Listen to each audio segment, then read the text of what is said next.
Welcome to the Flame Tree Myth and Fiction podcast. Hello and welcome to a fresh month of myth and fiction episodes. This time we're exploring stories that use nature and the fruits it bears as a way of marking time. Whether working in harmony with humanity or standing in opposition to it, the natural world provides a powerful narrative tool, helping authors shape themes, track change, and deepen meaning within the short story format. In today's episode, you can look forward to heroes, villains, natural wonders, and of course, a slice of retribution. For our first story, we're journeying to Sandarland, a fantastical place where fruits hold all the power. This is simultaneously a tale of a great quest, a love story, and a tragedy, all told in a tidy 1,500 words, which is quite an impressive feat. It's been borrowed from our heroic fantasy collection for this episode, and Michael Haynes, the author, will tell you a little bit more about his story.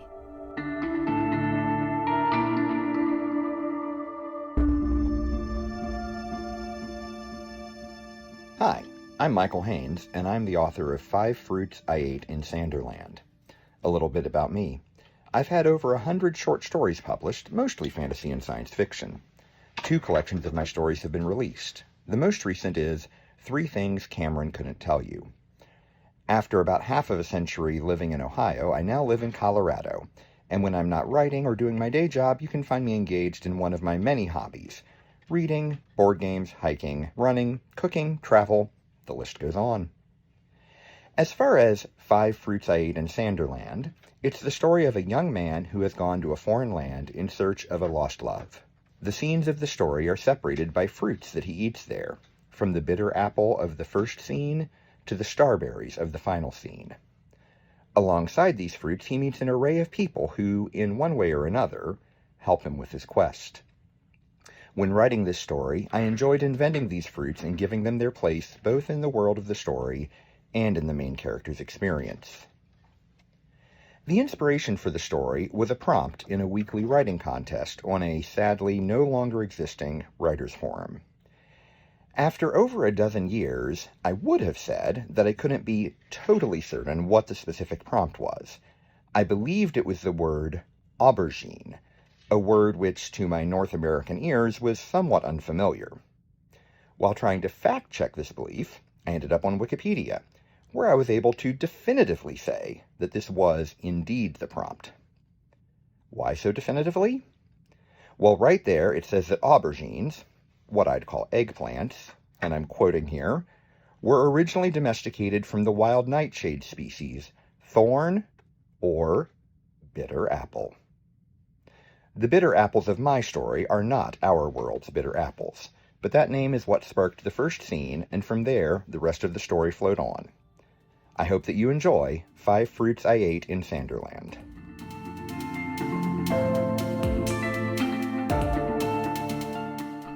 Introducing 5 Fruits I Ate in Sandarland by Michael Haynes, read for the podcast by McIver.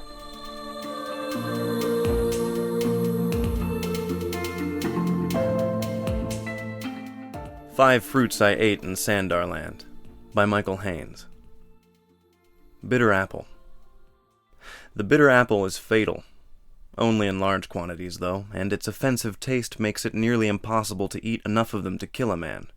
I eat one my first night in Sandarland, barefoot and sweat-soaked as the sun dips below the horizon. The juices sting my chapped lips and give no comfort to my throat. It's the first food I have eaten in 3 days. While I chew, I try to imagine it as something less noxious, but with each bite, I nearly retch and lose it all. Swallowing the last, I hold up the slender core, stem poking out the top, seeds near the heart of the fruit, and nod at the man who had dared me. His friend nudges him in the ribs. Make him eat the core, too, huh? The man hesitates a moment, looking me over. I will eat the core if that is what he demands. I've come too far not to keep going, have yielded what little I was born with, except my honor in an attempt to rescue Rose, whose father betrayed her. If I stop now, I will retain nothing. There's a flash of something in the man's eyes. Pity, most likely. though I prefer to think of it as sympathy, as he reaches into a soft cloth pouch and tosses 3 coins at my feet. Sweet melon. Further into Sandarland, I come to a village at a crossroads. I have been told to wait here for news on where to proceed, but not how soon the news will come. I take work at an inn. The innkeeper is old and gruff, and the fare her staff are served is rarely better than that slopped to the pig she keeps. But I have a place to sleep, and food to keep my body alive while the days pass by. A female merchant dines with her traveling party one night. From the corner of my eye, I see her gaze at me several times as I serve the food and keep the guests' glasses full. By the time of evening, when I pour the cheapest wine, she acts as drunk as all the rest. But I know I haven't filled her glass since before the food was served. I pass close by her, and she reaches out an unsteady hand, placing it on my thigh. "You're quite the young man," she slurs. I hesitate, unsure what to say. She continues, saying, "You have a healthy look to you, like the roses I've seen in the capital city." My heart quickens at the mention of Rose's name. I've never been to the capital. "But surely you have seen a rose." She drops her spoon to the floor. I bend to pick it up, and as I do so, her lips brush my ear. "My room," she says, in a voice totally sober. "After midnight." I hand her the spoon, and she reaches out with a morsel of sweet melon between her slender fingers. She pushes the fruit to my lips. I accept it, and let its sugary taste fill my mouth before giving her the slightest of nods. When I arrive at her room, moments after the midnight bells have tolled, I find her naked on her bed. "You're quite the young man," she says again. "Now close the door." I hesitate, but only for a second. Surely Rose would forgive me. Afterward, the merchant tells me what I need to know. Django fruit. The Django fruit is grown today only in one Sandar valley.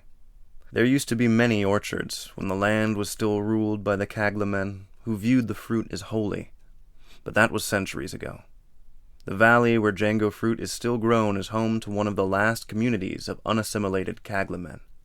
I go to one of their prophetesses, and she breaks open a Django fruit as I sit at her table. Together we pick out all the seeds and place them in a cup. Then we eat the fruit, and when each of us has consumed our share, she places her hand on top of the cup, shakes the seeds, and spills them across the table. "You have traveled far," she says. No great insight there. My rust-colored skin marks me as an outsider throughout Sandar. "You are losing hope." I stay silent. The prophetess runs fingers, bent with age, over the seeds. Then she looks at me. "But you are on the right path. If you turn back now, you will regret it." I wait, hoping for more, but she sits back with a deep sigh. "Is that all?" I ask. She smiles. "Yes, but it will be enough." "More prophecy?" I ask, as I pull coins from my leather purse to pay for her time. "No, it's what I see in your eyes." As I shut the door behind me, I think I hear her softly say, "Good luck." Spirit oranges. In the capital city, where I've lived now for 6 months, I wait for my brother to arrive. I called for him as soon as I had confirmed that Rose was indeed here, that day when I heard the Baron's odious assistant bragging about his master's newest concubine's virtues, her hazel skin, her gray eyes, and all the rest, all that she had sworn would be ours alone. The room I rent is above a tanner's shop. Across the street, a fruit vendor sets up every day, and each morning I buy a spirit orange from his stall. My brother was to have been the best man at our wedding. My father accepted the offer of a minimal dowry from Rose's mother and uncle, but before the wedding day her wretched drunken father returned from battle alive.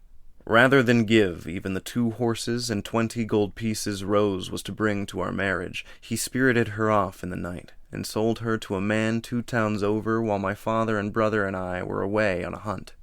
I went after her as soon as I returned home and heard the news.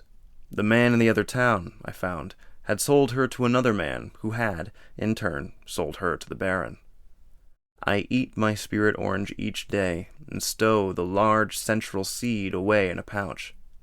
The fruit's color reminds me of the central color for my family's crest. The pouch bulges from all it holds. Soon, when my brother arrives, I will hire a young boy out in the street and have him deliver the pouch to the Baron. Starberries. The starberry is not native to Sandarland. I acquired 3 of the berries, red with bright white stars at the spot where they had been plucked from their vine, in Paran, before I even made it to the Sandar border. I stand under cover of darkness outside the cabin along Lake Sandar where the Baron and Rose are sleeping. 8 men guard the cabin, 4 outside and 4 within, enough that the Baron surely thinks himself safe. I take the 3 berries and pop them into my mouth. They are the sweetest of all the fruits I have eaten in Sandarland. Within seconds, I feel their power well up inside me. My pulse beats heavy in my head, and my breaths come fast as I begin to run toward the cabin. The lapping of waves on the shore has slowed to a low murmur, and the trees' leaves barely rustle. The guards outside the cabin look as if they are almost standing still as I tear across the field. My lungs burn, and I feel the skin of my feet, not meant for such speed, flay against the ground. My brother waits beyond the tree line. To him, I must look like a blur. I burst through the door with a bang that echoes lazily off the walls, past the inside guards who are playing dice at a table. Clack, clack, clack. The cubes bounce only thrice as I run across the room to the inner door. Inside, my fiancée lies in bed, asleep. I take just a moment to crush the Baron's neck before I scoop Rose up in my arms and hasten for the outside, my heart going faster with each step. Beyond the trees, gasping for what breath I can still take in, I place her at my brother's feet. My vision blurs, and I fall to my knees. Then, with a hot rush inside me, everything is back to normal speed. I topple the rest of the way to the ground next to Rose, our faces only inches apart. Her eyes are open, and I see fresh tears in her eyes. "I love you," I whisper, with the last air in my lungs. My chest explodes in pain, and I close my eyes. The starberry is fatal.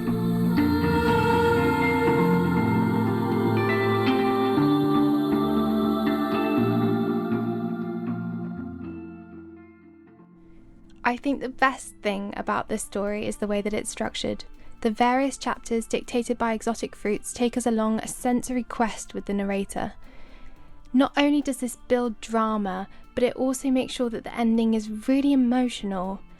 And I know that the narrator is imperfect, as many heroes in literature are, but he does make the greatest possible sacrifice in order to save his Rose. For more heroic fantasy, be sure to take a look at the other stories in this collection. For our next story, we're taking a look at one of our brand new Gothic fantasy books titled Slavic Myths and Tales. This is a collection of Slavic tales based on the oral storytelling traditions of the people of Eastern Europe. Today's tale originates in the Czech Republic, and this version was published by Josef Baudis in 1917. It's a classic fairy tale in many ways, with a downtrodden heroine and a wicked stepmother, but it's unique in the method that good triumphs over evil. This one will allow you to experience all of the year's seasons in under 20 minutes, but if you live in the UK after the spring, you already know what that's like. This is The 12 Months by Josef Baudis, read by Rothy Durang for the podcast.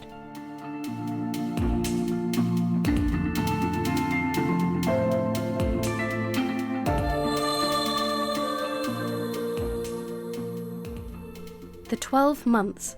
Origin Czech. Once upon a time, there lived a mother who had 2 daughters. One was her own child, the other her stepdaughter. She was very fond of her own daughter, but she would not so much as look at her stepdaughter. The only reason was that Marusha, the stepdaughter, was prettier than her own daughter Helena. The gentle-hearted Marusha did not know how beautiful she was, and so she could never make out why her mother was so cross with her whenever she looked at her. She had to do all the housework, tidying up the cottage, cooking, washing and sewing, and then she had to take the hay to the cow and look after her. She did all this work alone, while Helena spent the time adorning herself and lazing about. But Marusha liked work, for she was a patient girl, and when her mother scolded and rated her, she bore it like a lamb. It was no good, however, for they grew crueler and crueler every day, only because Marusha was growing prettier and Helena uglier every day. At last the mother thought, "Why should I keep a pretty stepdaughter in my house? When the lads come courting here, they'll fall in love with Marusha, and they won't look at Helena." From that moment, the stepmother and her daughter were constantly scheming how to get rid of poor Marusha. They starved her and they beat her, but she bore it all, and in spite of all, she kept on growing prettier every day.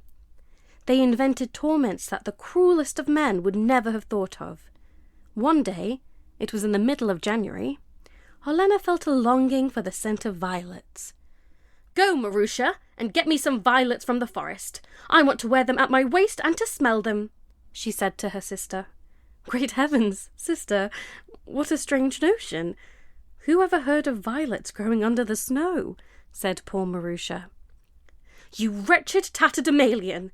How dare you argue when I tell you to do something?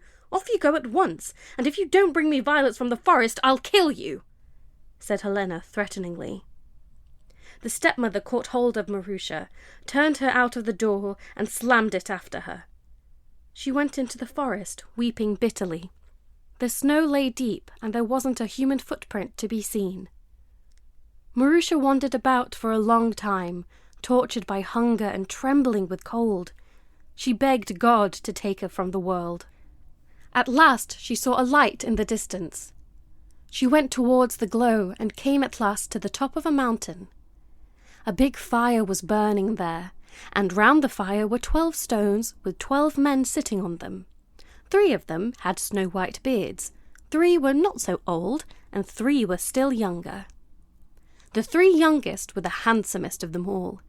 They were not speaking, but all sitting silent. These 12 men were the 12 months. Great January sat highest of all. His hair and beard were as white as snow, and in his hand he held a club. Marusha was frightened. She stood still for a time in terror, but, growing bolder, she went up to them and said, "Please, kind sirs, let me warm my hands at your fire. I am trembling with the cold." Great January nodded and asked her, "Why have you come here, my dear little girl? What are you looking for?" "I'm looking for violets," answered Marusha. "This is no time to be looking for violets, for everything is covered with snow," answered Great January. "Yes, I know, but my sister Helena and my stepmother said that I must bring them some violets from the forest. If I don't bring them, they'll kill me. Tell me, fathers, please tell me where I can find them." Great January stood up and went to one of the younger months. It was March, and giving him the club, he said, "Brother, take the high seat." March took the high seat upon the stone and waved the club over the fire.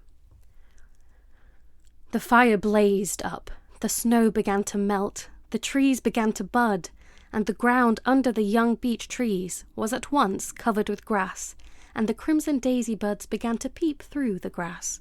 It was springtime. Under the bushes the violets were blooming among their little leaves, and before Marusha had time to think, so many of them had sprung up that they looked like a blue cloth spread out on the ground.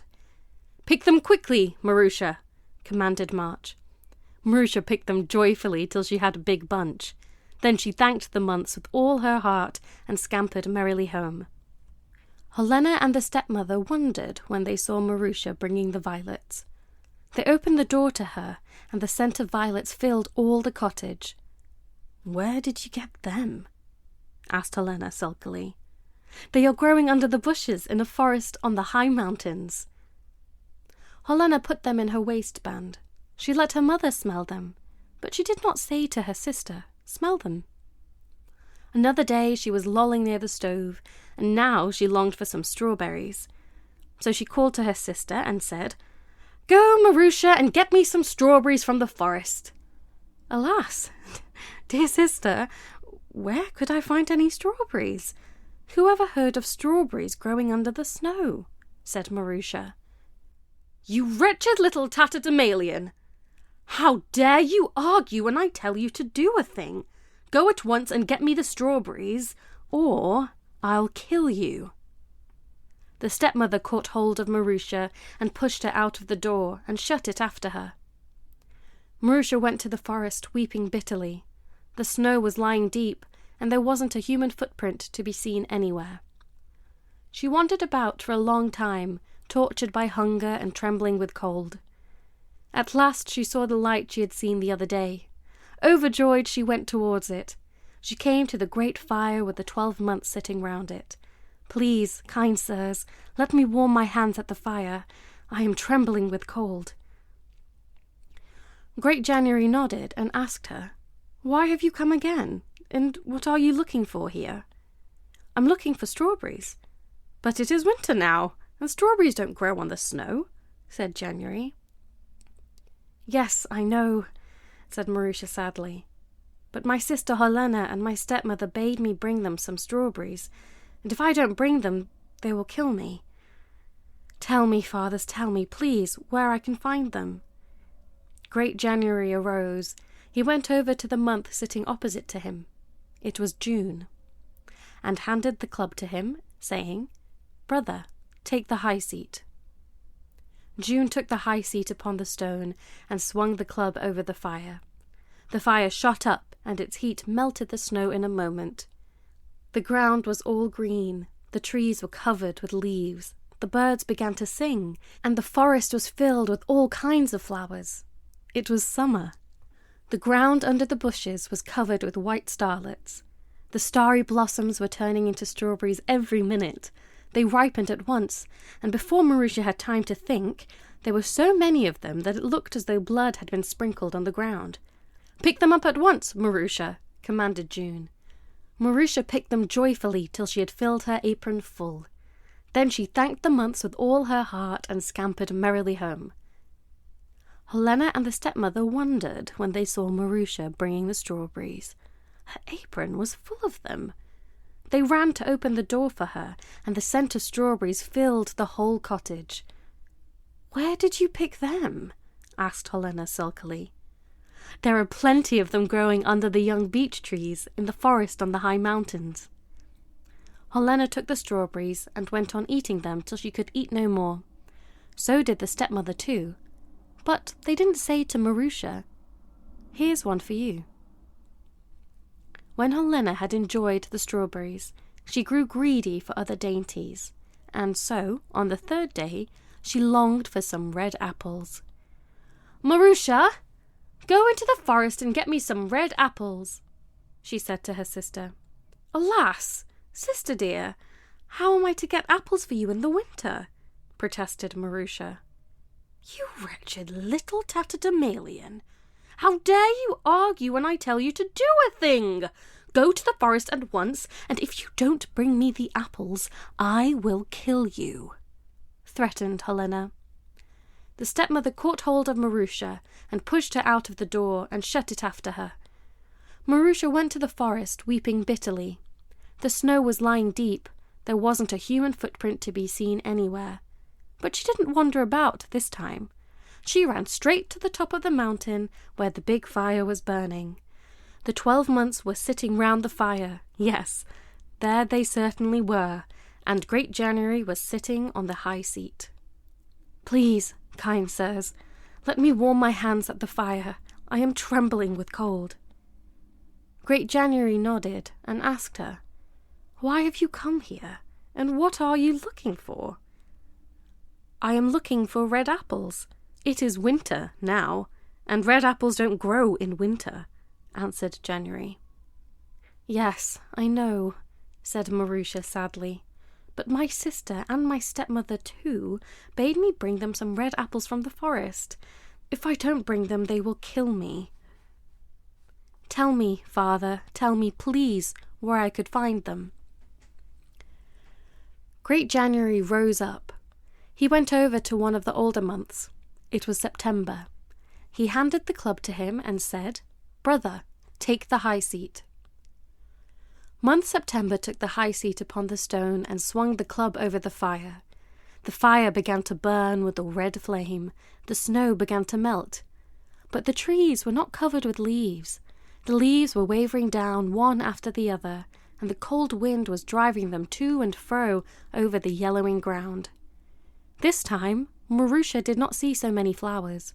Only red pinks were blooming on the hillside, and meadow saffrons were flowering in the valley. High fern and thick ivy were growing under the young beech trees, but Marusha was only looking for red apples, and at last she saw an apple tree with red apples hanging high among its branches. "Shake the tree at once, Marusha," commanded the month. Right gladly Marusha shook the tree, and one apple fell down. She shook it a second time, and another apple fell down. "Now, Marusha, run home quickly," shouted the month. Marusha obeyed at once. She picked up the apples, thanked the months with all her heart, and ran merrily home. Helena and the stepmother wondered when they saw Marusha bringing the apples. They ran to open the door for her, and she gave them 2 apples. "Where did you get them?" asked Helena. "There are plenty of them in the forest on the high mountain." "And why didn't you bring more? Or did you eat them on the way home?" said Helena harshly. "Alas, sister dear, I didn't eat a single one. But when I had shaken the tree once, one apple fell down, and when I shook it a second time, another apple fell down, and they wouldn't let me shake it again. They shouted to me to go straight home," protested Marusha. Helena began to curse her. "May you be struck to death by lightning," and she was going to beat her. Marusha began to cry bitterly, and she prayed to God to take her to himself, or she would be killed by her wicked sister and her stepmother. She ran away into the kitchen. Greedy Helena stopped cursing and began to eat the apple. It tasted so delicious that she told her mother she had never tasted anything so nice in all her life. The stepmother liked it too. When they had finished, they wanted some more. "Mother, give me my fur coat. I'll go to the forest myself. That ragged little wretch would eat them all up again on her way home. I'll find the place all right, and I'll shake them all down, however they shout at me." Her mother tried to dissuade her, but it was no good. She took her fur coat, wrapped a cloth round her head, and off she went to the forest. Her mother stood on the threshold, watching to see how Helena would manage to walk in the wintry weather. The snow lay deep, and there wasn't a human footprint to be seen anywhere. Helena wandered about for a long time, but the desire of the sweet apple kept driving her on. At last she saw a light in the distance. She went towards it, and climbed to the top of the mountain where the big fire was burning, and round the fire on 12 stones the 12 months were sitting. She was terrified at first, but she soon recovered. She stepped up to the fire and stretched out her hands to warm them, but she didn't say as much as "by your leave" to the 12 months. No, she didn't say a single word to them. "Why have you come here, and what are you looking for?" asked Great January crossly. "Why do you want to know, you old fool? It's no business of yours," replied Helena angrily, and she turned away from the fire and went into the forest. Great January frowned and swung the club over his head. The sky grew dark in a moment, the fire burned low. The snow began to fall as thick as if the feathers had been shaken out of a down quilt, and an icy wind began to blow through the forest. Helena couldn't see one step in front of her. She lost her way altogether, and several times she fell into snowdrifts. Then her limbs grew weak and began to slowly stiffen. The snow kept on falling, and the icy wind blew more icily than ever. Helena began to curse Marusha and the Lord God. Her limbs began to freeze despite her fur coat. Her mother was waiting for Helena. She kept on looking out for her, first at the window, then outside the door, but all in vain. Does she like the apples so much that she can't leave them? Or what is the matter? I must see for myself where she is, decided the stepmother at last. So she put on her fur coat, she wrapped a shawl round her head, and went out to look for Helena. The snow was lying deep. There wasn't a human footprint to be seen. The snow fell fast, and the icy wind was blowing through the forest. Marusha had cooked the dinner, she had seen to the cow, and yet Helena and her mother did not come back. Why are they staying so long? Thought Marusha, as she sat down to work at the distaff. The spindle was full already, and it was quite dark in the room, and yet Helena and the stepmother had not come back. Alas, Lord, what has come to them? Cried Marusha, peering anxiously through the window. The sky was bright, and the earth was all glittering, but there wasn't a human soul to be seen. Sadly, she shut the window. She crossed herself and prayed for her sister and her mother. In the morning she waited with breakfast, she waited with dinner, but however much she waited, it was no good. Neither her mother nor her sister ever came back. Both of them were frozen to death in the forest. So good Marusha inherited the cottage, a piece of ploughland and the cow. She married a kind husband, and they both lived happily ever after.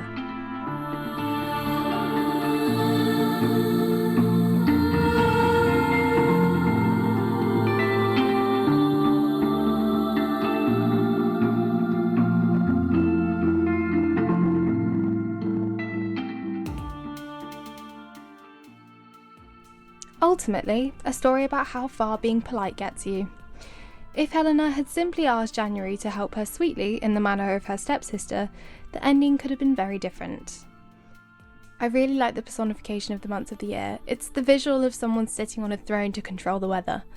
Perhaps I like the idea of having someone to point a finger at when the weather is pretty bleak. If you could choose to have it be one month of the year forever, which would you choose? Personally, I'd choose May, as it's my favourite mix of beautiful sunny days, dappled with some cosy rainy ones.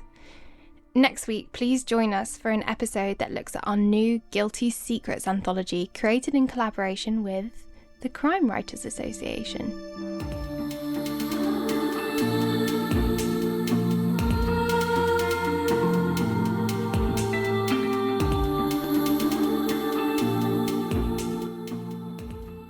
Thanks so much for listening. We really hope you enjoyed this episode of the Flame Tree Myth and Fiction podcast and look forward to the next episode. Do recommend it to your friends. Goodbye for now.